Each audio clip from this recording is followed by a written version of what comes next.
Assalomu alaykum. Kanalimiz a'zolari, hurmatli podpisчиклар. Mana Toshkent viloyati Yuqori-Chirchiq tumani Yangi Toshkent loyihasidagi lot 26 bo'limi, ya'niki vazirliklar binosini qurilish jarayonidamiz.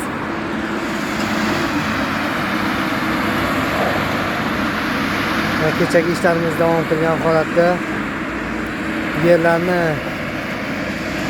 betonga hozirlayapmiz.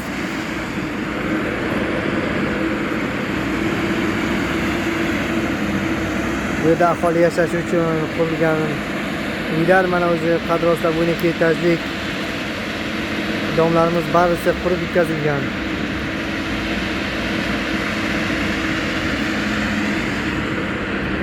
Nasib qilsa bu yerda vazirliklar binosi, bu orqa tomonimizda esa juda katta joy bor. Bu yerda harbiy aeroport qurilish niyatda biza. Qo'llab-quvvatlab tursangiz, nasib qilsa birgalikda hammasini qurib bitkazamiz.